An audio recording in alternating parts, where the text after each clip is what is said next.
Primera carta del apóstol Pablo a los Tesalonicenses, capítulo 2, y estaremos en los versículos 13 al 16. Leo para ustedes la bendita y santa palabra de nuestro Dios.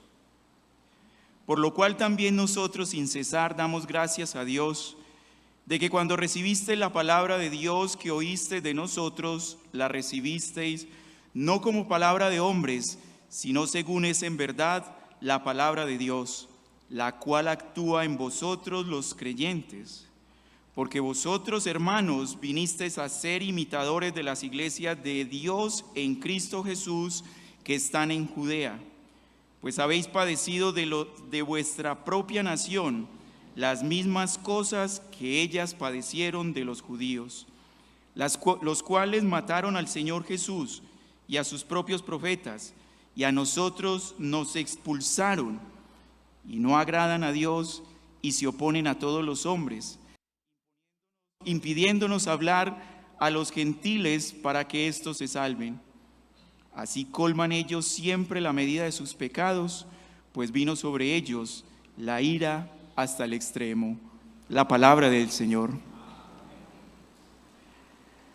Siempre me ha sorprendido la manera de obrar de nuestro Dios en la vida de los suyos. Y de una manera muy particular me sorprende la forma como Dios usa la vida del apóstol Pablo. Y es maravilloso ver cómo él utiliza las circunstancias ordinarias que le suceden al apóstol para desarrollar su plan extraordinario de salvación aquí en la tierra. Si el apóstol Pablo se encontraba en Corintios, como dicen los historiadores, no solamente él estaba preocupado por la condición de esta iglesia joven de Tesalónica, sino que también estaba lidiando con la persecución y muy seguramente con la condición pagana de esa ciudad donde él se encontraba. Sin embargo, nada de eso le hizo perder de vista al apóstol Pablo su enfoque del reino de Dios. Ninguna circunstancia, por difícil que sea, le hizo perder de vista al apóstol Pablo su enfoque en el avance del reino de Dios.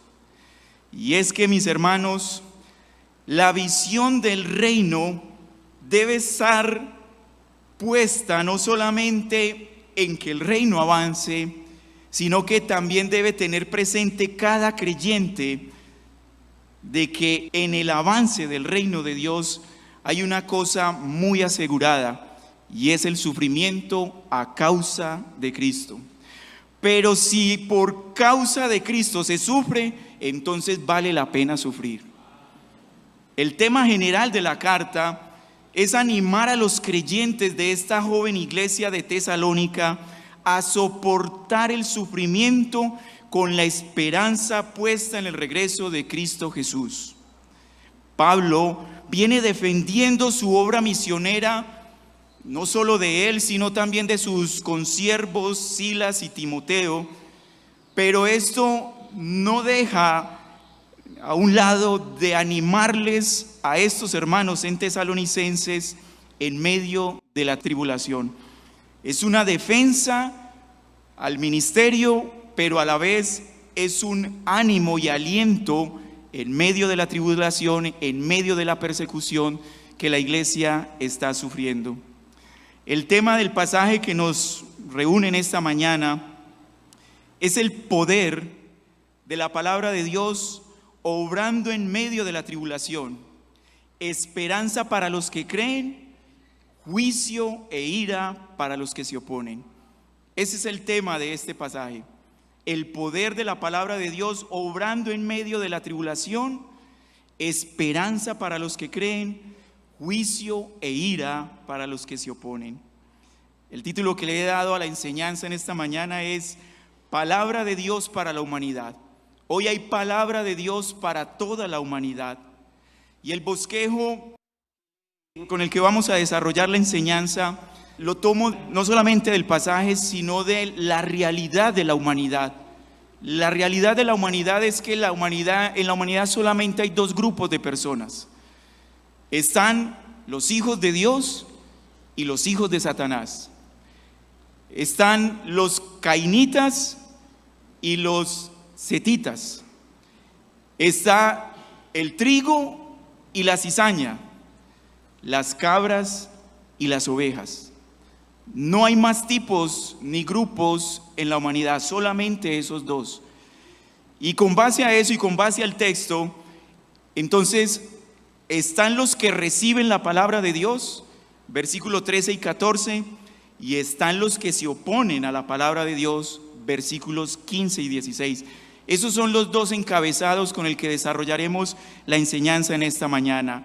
Los que reciben y los que se oponen. Los que reciben la palabra de Dios y los que se oponen a la palabra de Dios. Dice el texto en el versículo 13 del capítulo 2: por lo cual también nosotros sin cesar damos gracias a Dios de que cuando recibisteis la palabra de Dios que oísteis de nosotros, la recibisteis no como palabra de hombres, sino según es en verdad la palabra de Dios, la cual actúa en vosotros los creyentes. Y aquí debemos hacerle una pregunta al texto. Estos hermanos de Tesalónica, ¿por qué recibieron la palabra de Dios? Pablo está agradeciendo a Dios porque ellos recibieron la palabra de Dios y la recibieron como era, palabra de Dios. Pero ¿por qué ellos la recibieron? Es la pregunta que podríamos hacerle al texto. Y la respuesta la encontramos en el otro texto donde Pablo agradece a Dios. Primera Tesalonicenses capítulo 1, 2 y 3, encontramos el por qué ellos reciben esa palabra. Dice: damos siempre gracias a Dios. Estoy leyendo capítulo 1, versículo 2, 3. Damos siempre gracias a Dios por todos vosotros, haciendo memoria de vosotros en nuestras oraciones, acordándonos sin cesar delante de Dios y Padre nuestro de la obra de vuestra fe. Ahí está el punto. Estos hermanos reciben la palabra de Dios porque su corazón fue preparado por Dios a través de la fe para que la recibieran por fe. Ese es el punto allí. No es la elocuencia del apóstol Pablo o su diligencia, su pasión por la obra, ni de Silas ni Timoteo. Quien obra de manera principal en el corazón de las personas para recibir, para recepcionar de una manera correcta su palabra, es Dios mismo. Él prepara el corazón, Él cambia el corazón duro y de piedra del hombre caído por un corazón sensible que pueda escuchar su palabra. Ahora, esta palabra debe ser transmitida y se transmite a través de mensajeros fieles y agradecidos. Esto ya lo vimos en los versículos anteriores, las características de estos misioneros, de estos hombres fieles a Dios. Y la fidelidad, mi hermano, siempre va a ser manifestada a través del agradecimiento. Pablo no está haciendo alarde de sus condiciones, de su capacidad para expresar y dar a conocer la palabra de Dios. Pablo lo que está haciendo es reconociendo en manos de quién, en el poder de quién está para transmitir fielmente la palabra de Dios, y por eso agradece a Dios. En el versículo 13 dice: por lo cual también nosotros sin cesar damos gracias a Dios de que cuando recibiste la palabra de Dios que oíste de nosotros, la recibisteis como es, palabra de Dios. Pablo y los otros compañeros fieles a Dios reflejan la fidelidad a Dios agradeciendo al Dios de la palabra. Es Él y a través del poder de su Espíritu Santo que da la capacidad al hombre para realizar la obra, una obra poderosa en manos de hombres frágiles y débiles. Aunque Pablo tiene un llamado especial en la historia de la redención, Pablo era un hombre como nosotros, sometido también a pasiones, sus pecados, sus luchas. Sin embargo, fue usado poderosamente por Dios para llevar su palabra, una palabra de salvación. Hermanos, no es por la capacidad humana que se hace la obra de Dios, es el poder, por el poder de la palabra de Dios que todo fue creado. Es por la palabra de Dios que los ciegos ven, los cojos andan, los leprosos son limpiados, los sordos oyen, los muertos son resucitados y a los pobres es anunciado el evangelio. Es por el poder de la palabra de Dios. Pero se necesitan ministros, siervos, fieles y agradecidos.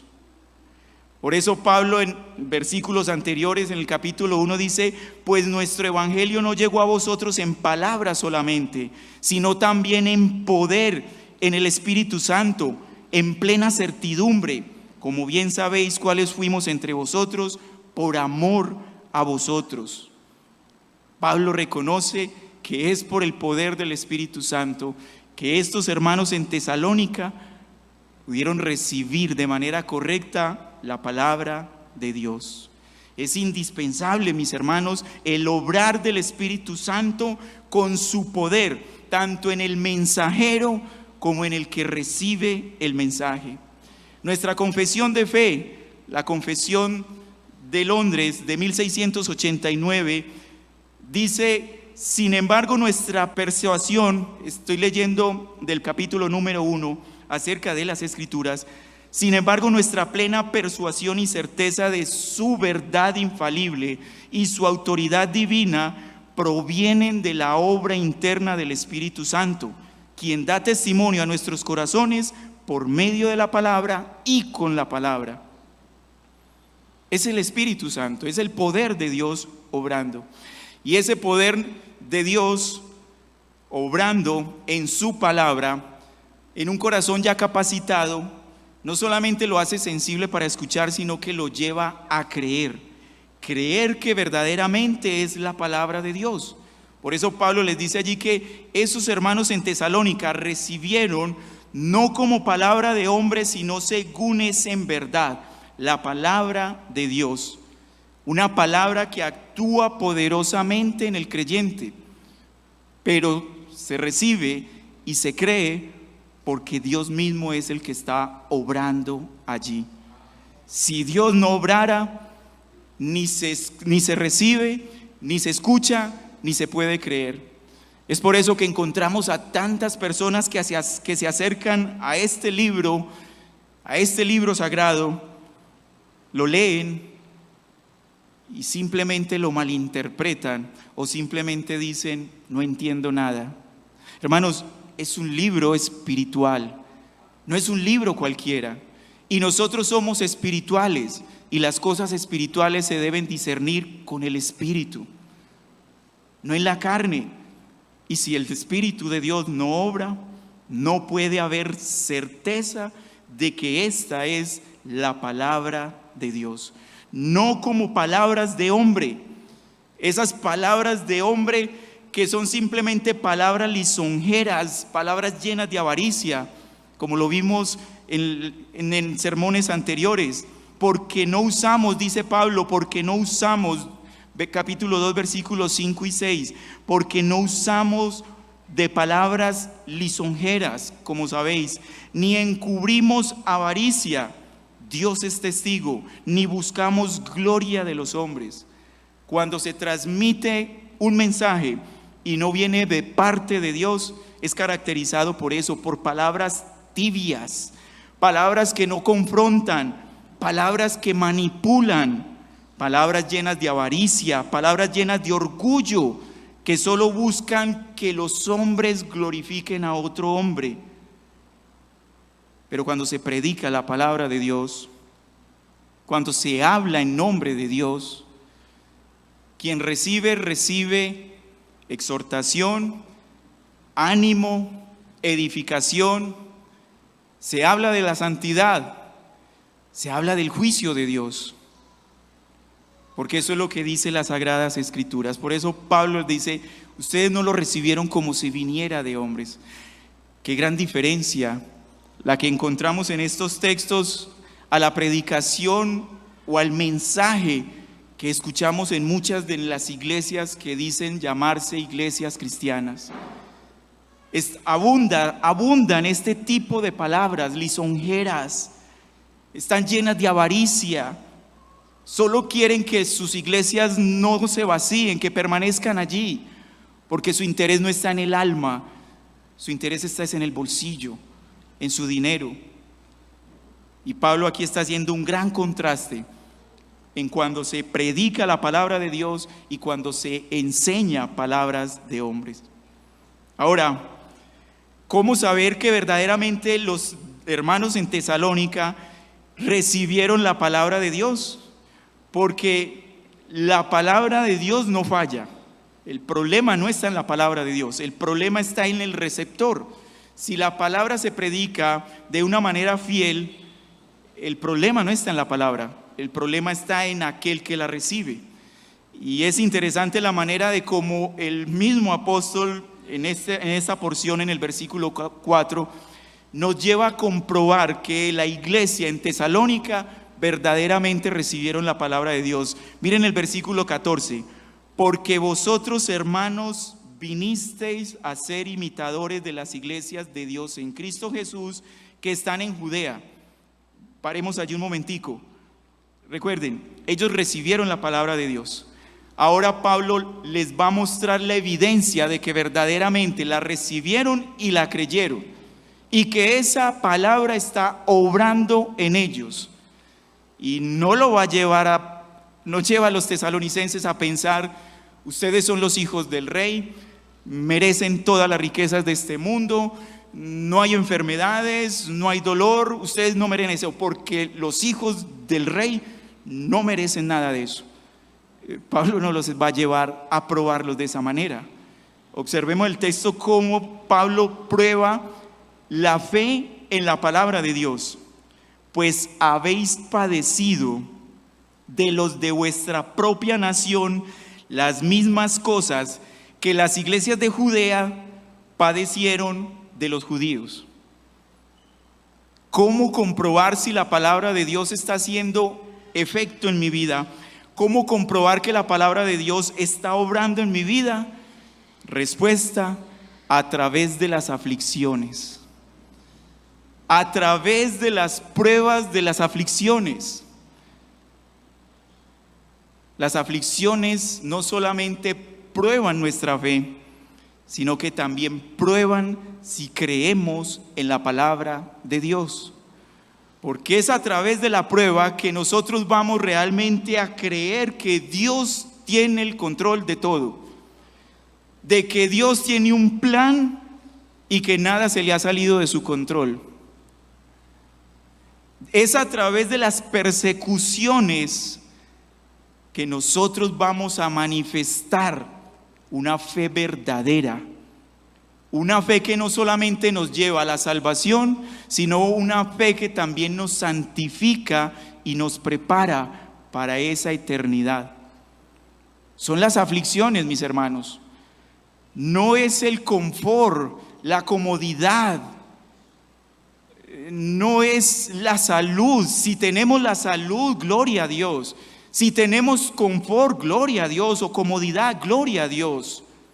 Pero no te acomodes a ello, no te amoldes a ello, porque Dios en cualquier momento probará tu fe a través del sufrimiento.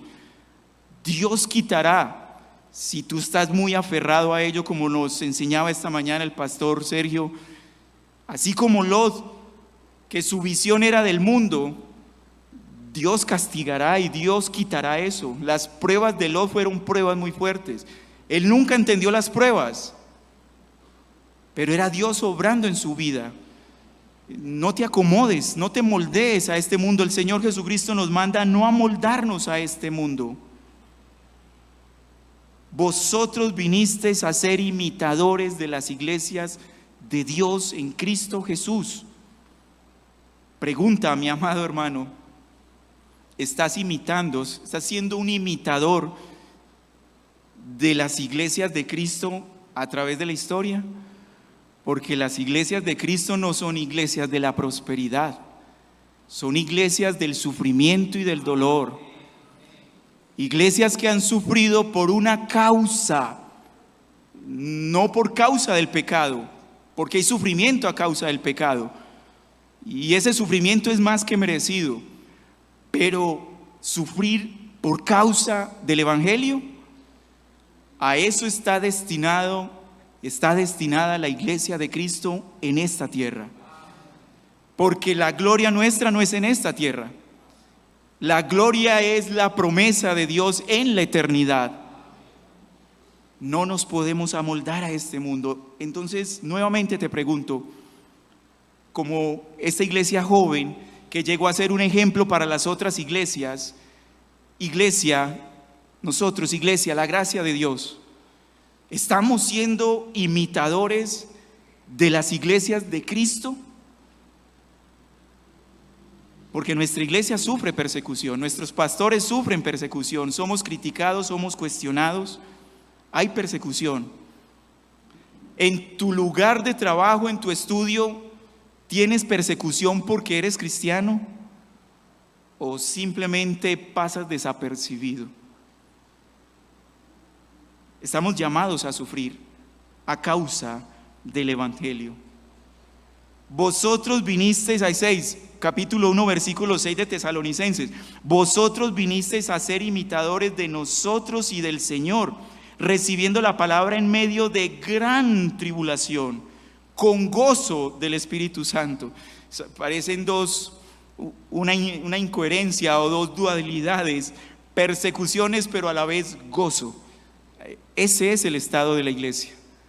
En medio de la persecución nos gozamos en Cristo. En medio del dolor nos gozamos en nuestro Salvador. Hermanos, y es que es por lógica. Hay una lógica en esto.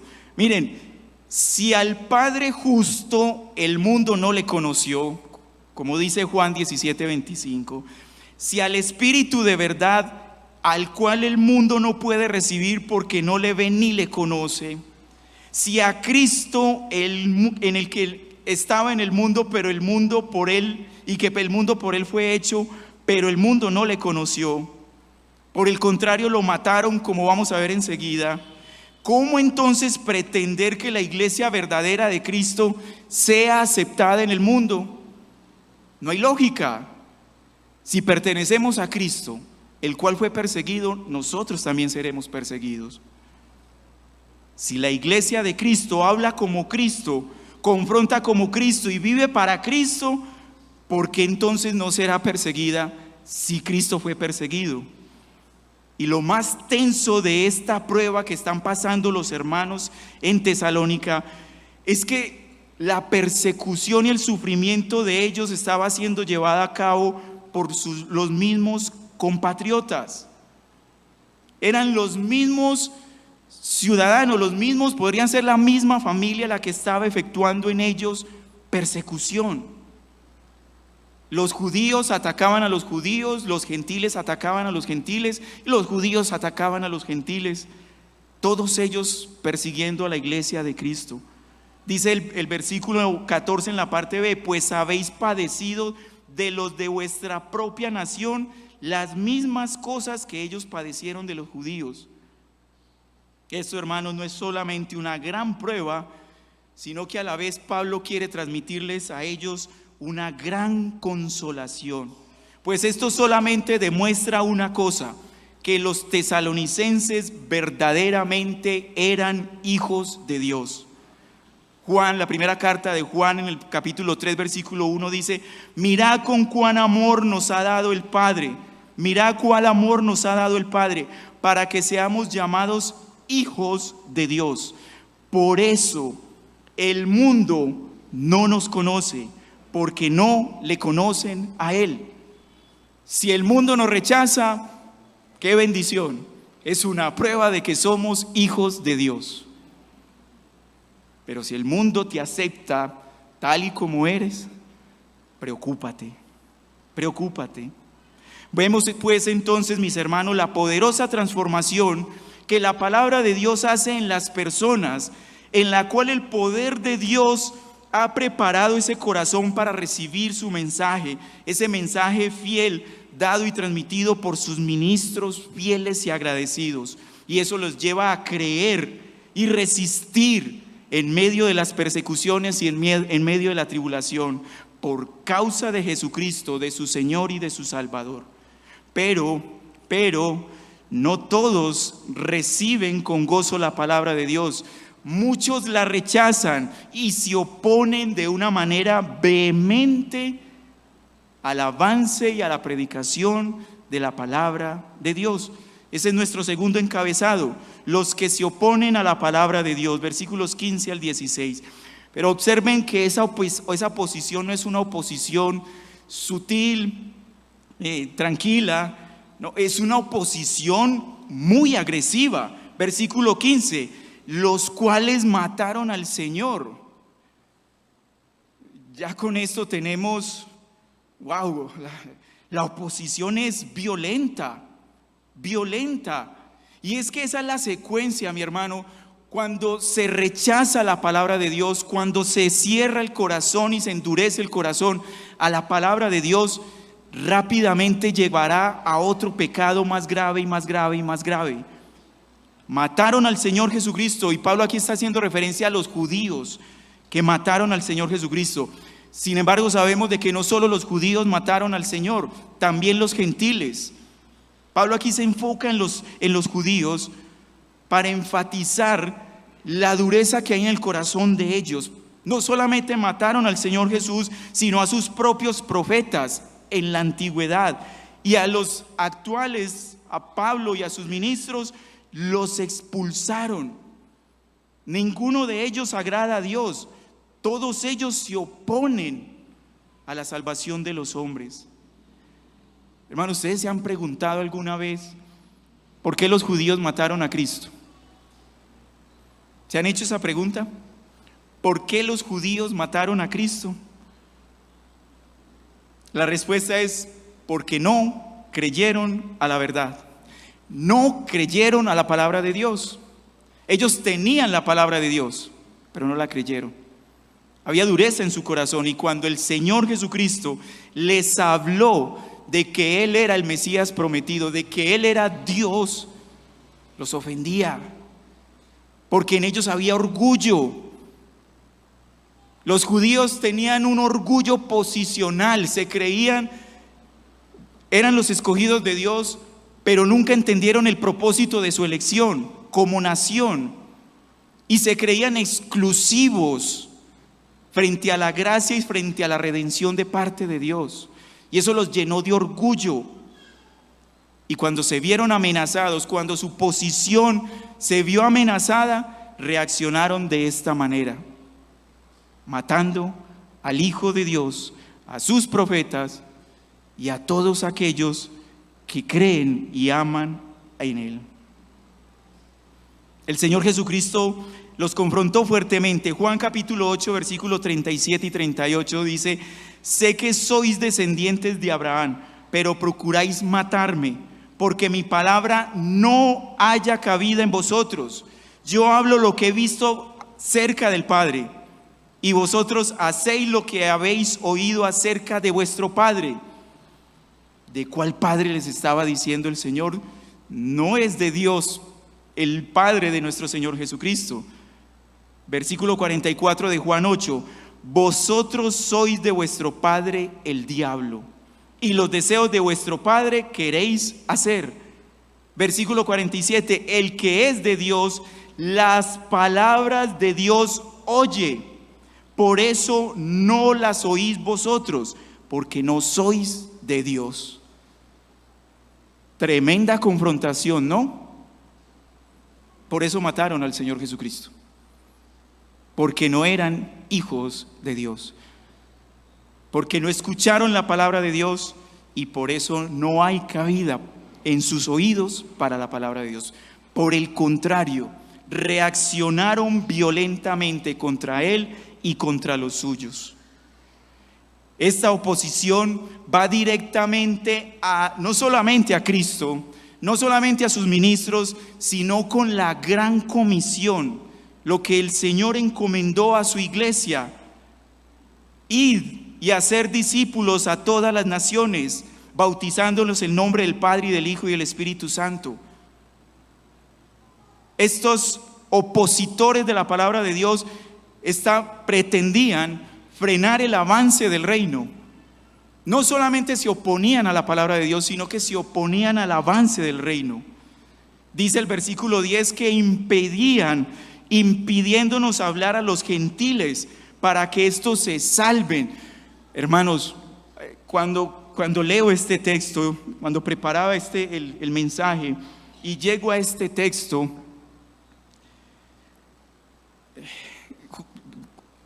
todas las acciones justas de Dios al declarar sus juicios y sus castigos son justos, pero en este punto yo encuentro merecido el castigo para todo aquel que no quiera que otro hombre se salve, y más el que cree que ya ha sido salvado. ¿Podrá existir mayor dureza, mayor egoísmo en el corazón de una persona que impedir que otra persona se salve? Yo creería que es que no ha entendido la salvación. Yo creería que no ha entendido la condenación. Porque si nosotros entendemos la salvación y la condenación, nosotros como creyentes estaríamos desesperados por compartir aquello, lo único que puede salvar, la palabra de Dios. Porque igual que Pablo, nosotros creemos que ella es poder de Dios para salvar. Pero oponerse a que las demás personas escuchen la palabra de salvación es el colmo de los pecados, como Pablo mismo dice allí: así colman ellos siempre la medida de sus pecados. Ese es el colmo del pecado. No solamente no querer escuchar la palabra de Dios, sino que tampoco quieren que otras personas lo escuchen. Se oponen de una manera violenta a que el evangelio de Cristo sea predicado. Y por eso la justa condenación, la justa ira de Dios está sobre ellos, pues vino sobre ellos la ira hasta el extremo. Y aquí es necesario hacer claridad de algo, mis hermanos. Pablo aquí no está siendo un antisemita. No, Pablo no está en contra de todo el pueblo judío. Pablo es judío. Pablo allí tiene un sentir por su misma nación, por sus hermanos de sangre. Pablo lo que está aquí es condenando la acción de estos judíos, o más bien judaizantes, que se oponían al avance del reino. De estos orgullosos, porque no eran más que unos orgullosos por su posición de privilegio como nación escogida, y no querían egoístamente de que más personas, de que más naciones disfrutaran de la gracia misericordiosa de Dios. Ellos no entendían, no pudieron entender y no querían entender que el plan de salvación de Dios no era para Israel exclusivamente, era para todas las naciones. De todas las naciones Él hizo su pueblo, de todas las naciones su iglesia está compuesta. Claramente lo dice Pablo en la carta a los Romanos, capítulo 9, versículos 23 y 24. Y para hacer notoria las riquezas de su gloria, las mostró para con los vasos de misericordia que Él preparó de antemano para gloria, a los cuales también ha llamado, esto es, a nosotros, no solo de los judíos, sino también de los gentiles. Ese es el pueblo de Dios, judíos y gentiles. Estos judaizantes legalistas no entendían esto, no lo entendían. Y hermanos, es que no puede haber justificación en celos personales. Nosotros somos celosos por la palabra de Dios, debemos ser celosos para defender la palabra de Dios, pero no tener un celo personal porque ese celo personal nos va a llevar a ser unos fariseos, nos va a llevar a ser personas sin amor, sin misericordia, pretendiendo de que somos exclusivos. La salvación es para todo aquel que Dios quiera darla, y nosotros solamente somos instrumentos en sus manos para compartir ese evangelio de la salvación. Vemos entonces esa responsabilidad del hombre llegando al colmo de sus pecados, pero también vemos la soberanía de Dios y su juicio, declarando juicio sobre esos pecados de estas personas malvadas. La ira de Dios contra Israel como nación es una realidad. Ellos despreciaron al Salvador, despreciaron a Cristo. Por eso Pablo en Romanos 11:7 dice que pues lo que buscaba Israel no lo ha alcanzado, pero los escogidos sí lo alcanzaron, y los demás fueron endurecidos.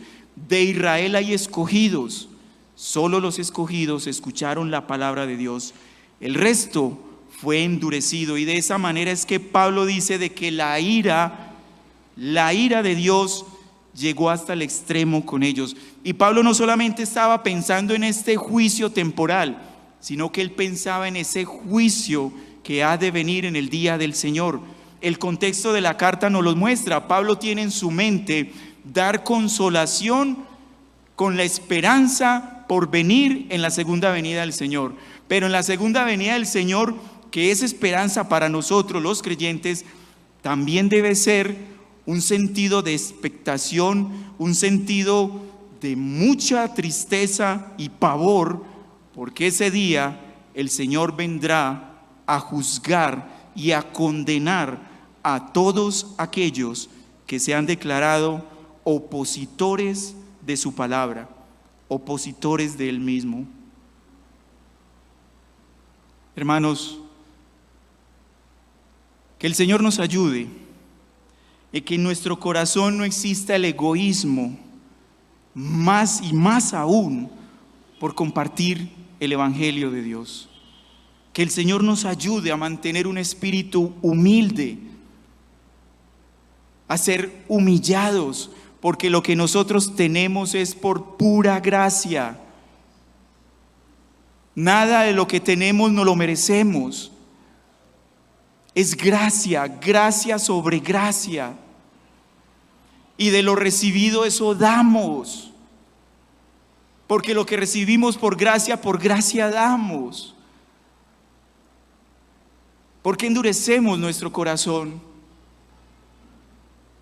Y muchas veces no permitimos que la palabra de Dios llegue a nuestros hermanos perdidos que están allá afuera. Son nuestros hermanos y están perdidos. Y nuestra labor como iglesia es ir y rescatarlos. Miren, en el Evangelio de Marcos hay un pasaje que es aplicativo a lo que estamos estudiando en esta mañana. Marcos capítulo 9, versículos 38 y 42. Vayan por favor allí a este texto porque no está en pantalla. Marcos capítulo 9, versículo 38 y 42, al 42.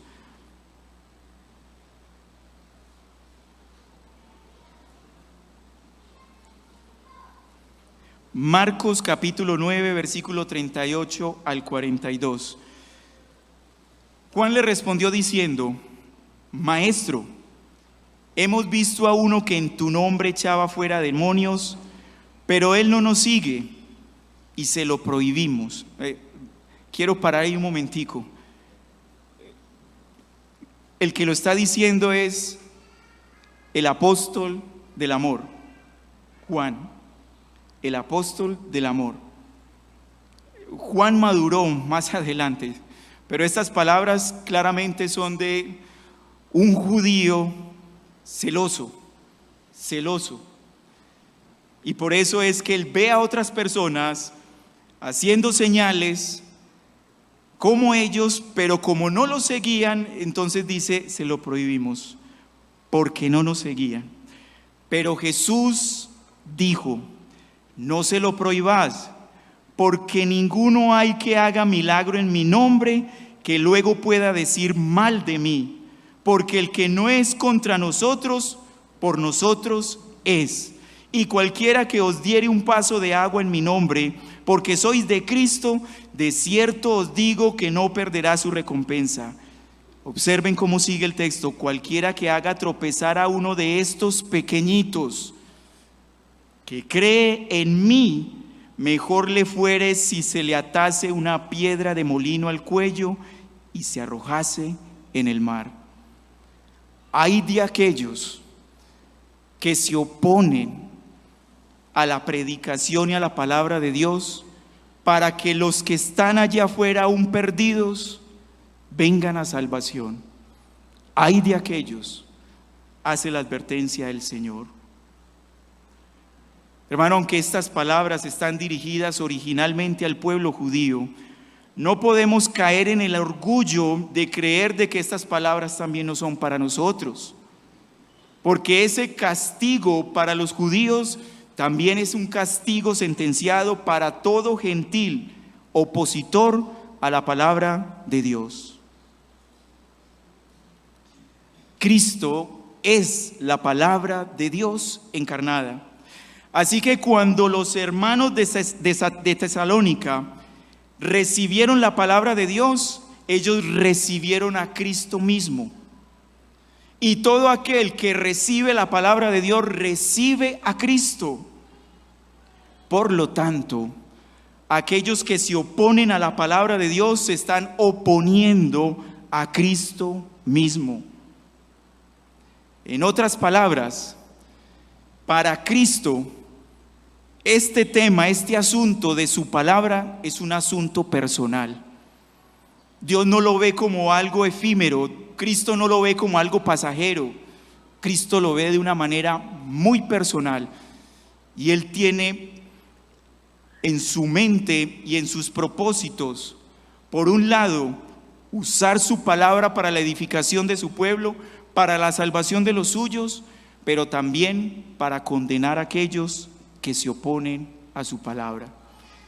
Cristo es la palabra encarnada. ¿Recibes la palabra de Dios? Recibes a Cristo. ¿Rechazas la palabra de Dios? Rechazas a Cristo. Y si rechazas a Cristo, no hay más que condenación para ti. Por eso, mis hermanos, iglesia del Señor Jesucristo, que se identifica con las iglesias de Cristo a través del sufrimiento y de la angustia y del dolor, hoy hay palabras de consuelo para nosotros. Hoy hay palabras que nos llenan de gozo y de alegría, porque somos la iglesia de Cristo. Y Cristo cuida de su iglesia. Cristo no nos va a desamparar. Por dura que sea la situación, Cristo está allí presente. Él prometió estar con nosotros hasta el fin del mundo. Y si Él lo prometió, Él lo va a cumplir. Nosotros debemos estar seguros de ello.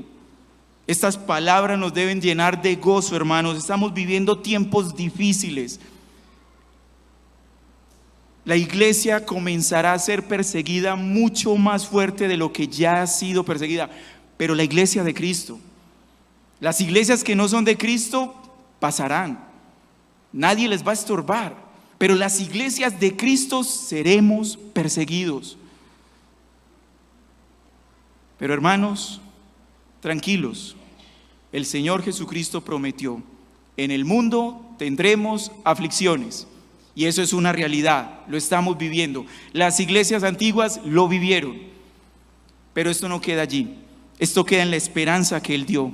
Y Él dice: pero yo ya vencí. Y si Cristo venció, su iglesia también venció. Nosotros somos más que vencedores en Cristo Jesús. Porque nuestra morada no es esta.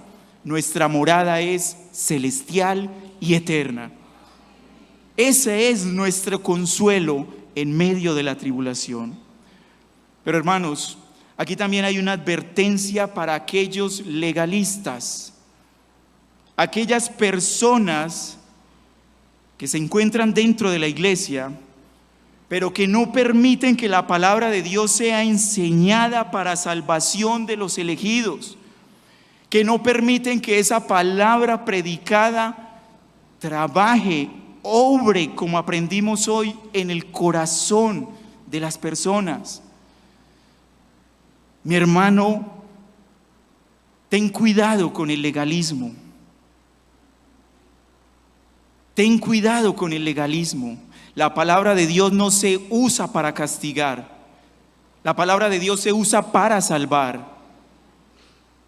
El castigo le pertenece a Dios, no a nosotros. No uses la palabra de Dios en vano. Nuestro llamado es predicar el evangelio de Cristo, que contiene ley, pero también contiene gracia. Y sobre ti sobreabundó la gracia. Ten cuidado con el legalismo. Es la advertencia que nos hace hoy la palabra de Dios. Amigos, tú eres un opositor a la palabra de Dios. Por lo tanto, eres un opositor de Cristo.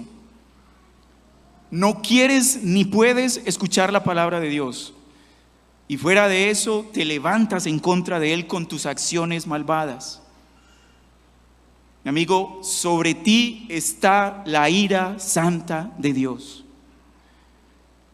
Pero para ti también hay esperanza. Mira, ¿sabes quién escribió la carta a los tesalonicenses?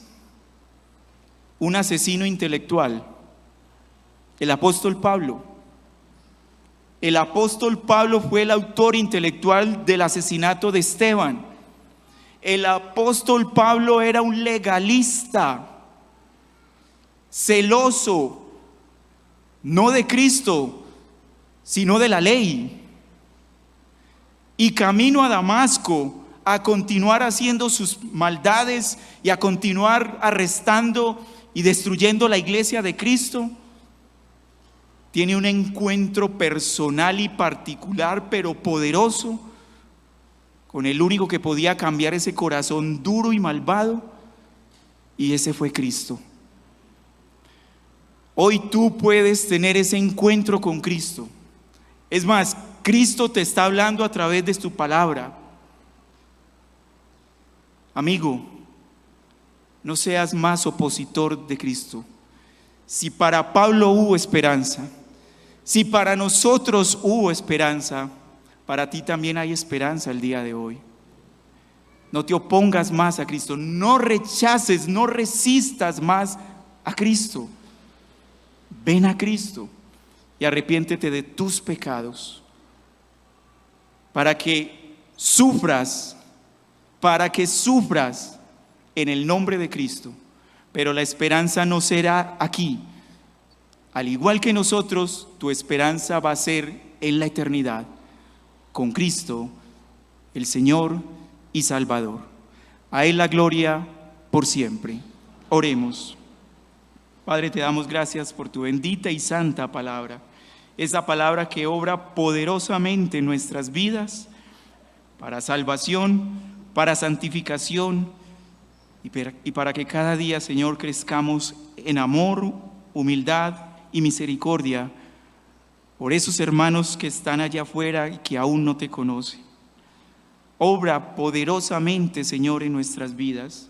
En nuestra iglesia, Padre, trae por favor, te lo suplicamos, de tu gracia, de tu amor, de tu misericordia, que ese nombre que nos has dado, la gracia de Dios, sea coherente con nuestras acciones llenas de tu gracia, bendito Dios. Que tu palabra siga avanzando en nuestro mayor deseo.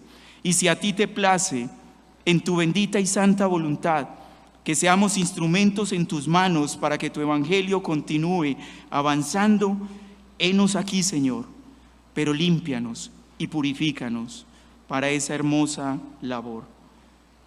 Para aquellas personas, Padre, que no te conocen, te suplicamos en el nombre de Cristo Jesús que apliques esta palabra para arrepentimiento, que les des fe para venir a los pies de Cristo y que no se expongan a tu ira santa y justa el día de tu juicio, el día final.